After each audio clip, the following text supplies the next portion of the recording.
And welcome back to All Over the Map. Thanks for tuning in. We've got news of the day for the 10th of March, 2022. This is the GeoGuessr game that we play of the 5 news events of the day that have some importance and that we can find on a map. This game's aim is to broaden the horizons of folks that just see, hear, and read the news but don't know where the locations are. This is it. And we're going to get right into it as we normally do with a no time limit moving allowed challenge. As always, the play along link for these games are in the description below. So let's get into it and see where we wind up for the first round. And we look like we are in South Korea, Seoul, South Korea, that is. A nice looking like a spring day here when this picture was taken, as the flowers are starting to bloom here and the trees are starting to sprout out. And I thought this was interesting here to see a police light. I guess that is to warn when something bad happens, and a lot of security here. Well, what's the security here for? Well, this is the presidential home and office, the executive office of the South Korean leader, which was elected president, which is South Korea opposition candidate Yoon Suk-yeol was elected president in Wednesday's election, with ruling party candidate Lee Jae-myung conceding defeat and congratulating his opponent. With more than 95% of the votes counted and Yoon leading, Lee spoke to the reporters at the Democratic Party headquarters on Thursday and conceded he had fallen short. So that's where we are here on News of the Day.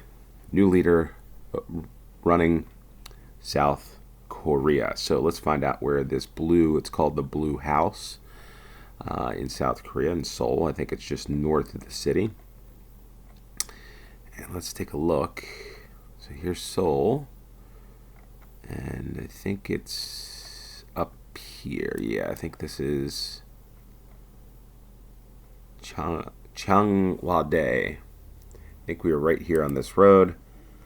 And yes, 2 yards on Changwon Road.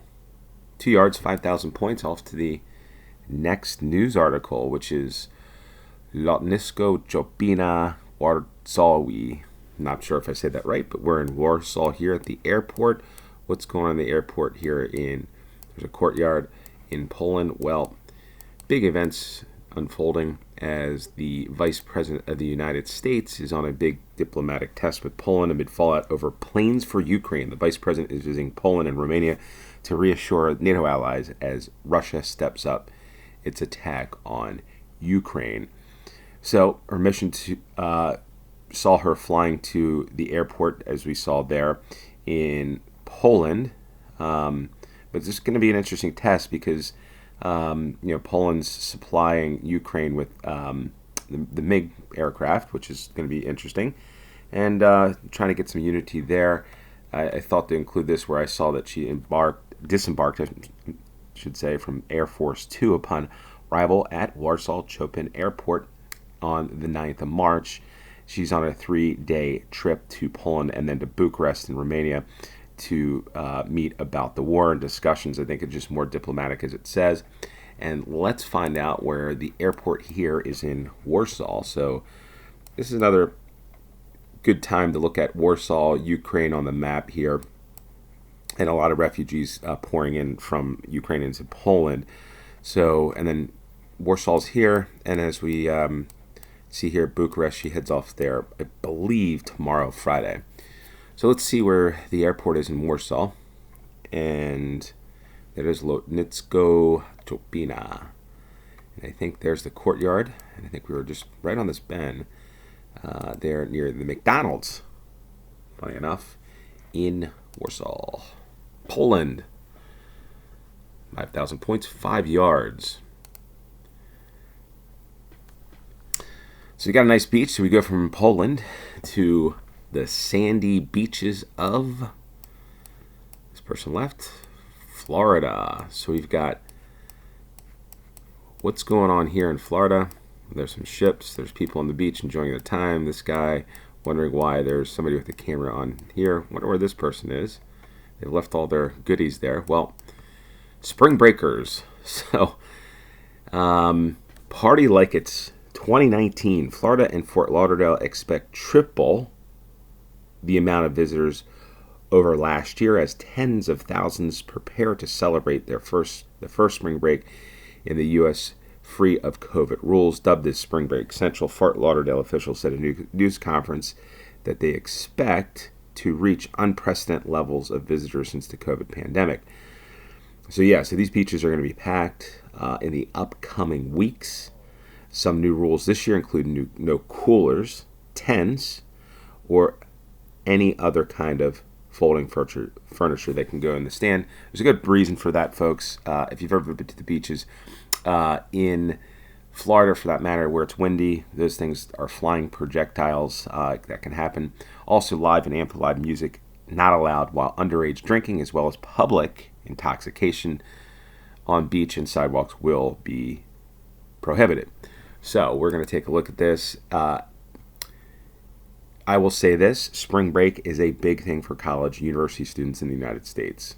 We'll take a look at this map because when COVID, just some insight, when COVID first appeared in the United States, what was interesting is the government, I don't know if it was the government or Google, had heat maps of the, I guess like Twitter, whether it was Twitter check-ins or check-ins at different places, and they basically what they were doing was locating all the people that were traveling from different colleges and going to various points in Florida. So basically, you had tons of check-ins along like the highways, like let's say Interstate 75, which is here in Atlanta, and people from Atlanta universities, Tennessee, Louisville, Indiana, coming down 75, and the amount of check-ins was ridiculous, right?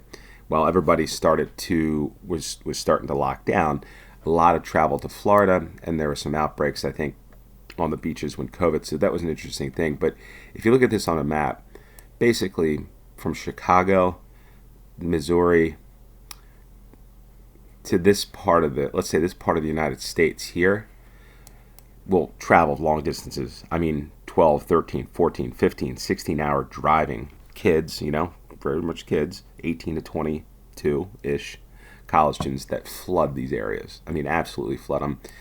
And Fort Lauderdale is in the south part of Florida, so we'll take a look at that. But just wanted to give you some perspective.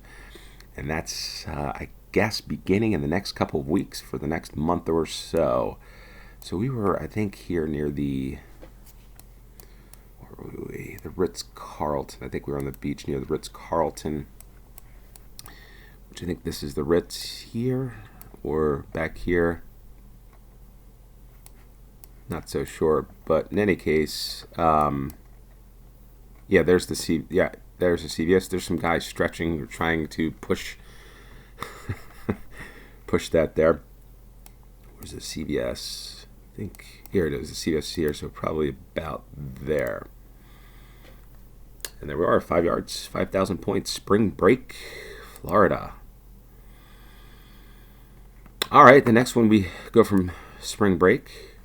There's a general theme with this, I would presume. There's been spring picture with Seoul. It's spring, I guess, in the northern hemisphere. So for the folks in the southern hemisphere, it's not necessarily spring. But here we are in a case. It's Savonlinna, which kind of looks like spring here too, with flowers and whatnot. What's this? This is actually an airport. What does this have to do with anything? We're back to Finland once again. Well, Finland's reporting GPS disturbances in aircraft flying over Russia's Kaliningrad. The interference began soon after a meeting between presidents, which was last week at the White House, and aircraft flying near the Russian enclave of Kaliningrad and near Finland's eastern border with Russia have noticed interference with their GPS signals. According to Finnish authorities, the interference began soon after Finland's president met with Joe Biden to deepen their ties. And the reason why I picked Savonlinna was a lot of aircrafts, if you read this article, are having issues. And for one, this Lithuanian airline said it's been forced to cancel 18 flights between Helsinki and Savonlinna in eastern Finland because of the lack of GPS made it impossible to land because Savonlinna Airport does not have the proper equipment. So we made 3 attempts to fly. So far, we've not succeeded. This is pretty pretty crazy in my opinion. But any of these articles go a little in depth. They are in the description below. So if you want to read any of these articles, watch the videos in them, they're in the description below. Let's look up where Savonlinna is in Finland and Kaliningrad, because that's part of what's going on here. Very close to the Russian border here. Here's Savonlinna. And we'll take a look at the airport, which I believe is just north, a little north. Yeah, here it is, Savonlinna Lentosema. I think we were about here. So if you look at this, they're having issues. The Lithuanian airline, I presume, coming, it says here, from Helsinki to Savonlinna, maybe because of interference coming from this side, jamming equipment, I'm sure. But if you look at Lithuania here, they're probably getting some jamming equipment from Kaliningrad, which is right here, which is crazy. Just, it's interesting. This is something that I thought you'd find interesting, especially as it pertains to what's going on in that part of the world. So let's guess that. Savonlinna Airport. And we are 14 yards, 5,000 points. Savonlinna. And we get off to the last and most interesting article of the day, is the impact of the Ukraine war on even the Premier League and Chelsea Football Club. And as an American, I'm not a Chelsea supporter, but I follow Chelsea because of Christian Pulisic, obviously American footballer, top player in the country, and there's a lot of interest for me for watching in Chelsea. So what's going on? Well, Russian Roman Abramovich has been sanctioned by the UK. He's the owner of Chelsea. He's one of 7 oligarchs to be hit with fresh sanctions, including asset freezes and travel bans.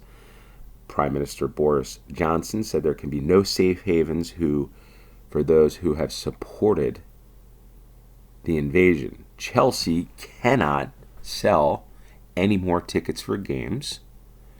Its merchandise shop will be closed, and it will be unable to buy or sell players on the transfer market. So there we go. Very interesting for me that they're not able to sell tickets. So, in other words, somebody like myself who could do a all over the map game of sorts of London stadiums, I'm just saying, not saying I'm going to do it, but I could do it, and a real live GeoGuessr game in person, I cannot, I suppose, buy a ticket to a Chelsea match because of this. So I don't know. That's crazy to think for me because of the owner of the club that's in London. Oh, wow. Okay. Just I pray and hope that all this stuff stops, like, now, and we can travel and freely move about the world. All right, so let's find out where Stamford Bridge is. Here's Chelsea. Here's Fulham. There's Stamford Bridge. We're going to drop this right here, and we'll see what we got. 52 yards, 5,000 points, and a perfect score for the 10th of March. Hopefully you enjoyed these news articles. If you have any comments or any news events you want me to include, comment down below or send me an email. I'm always open to suggestions, thoughts, comments. With that said, hopefully you enjoyed this game. Until next time, cheers.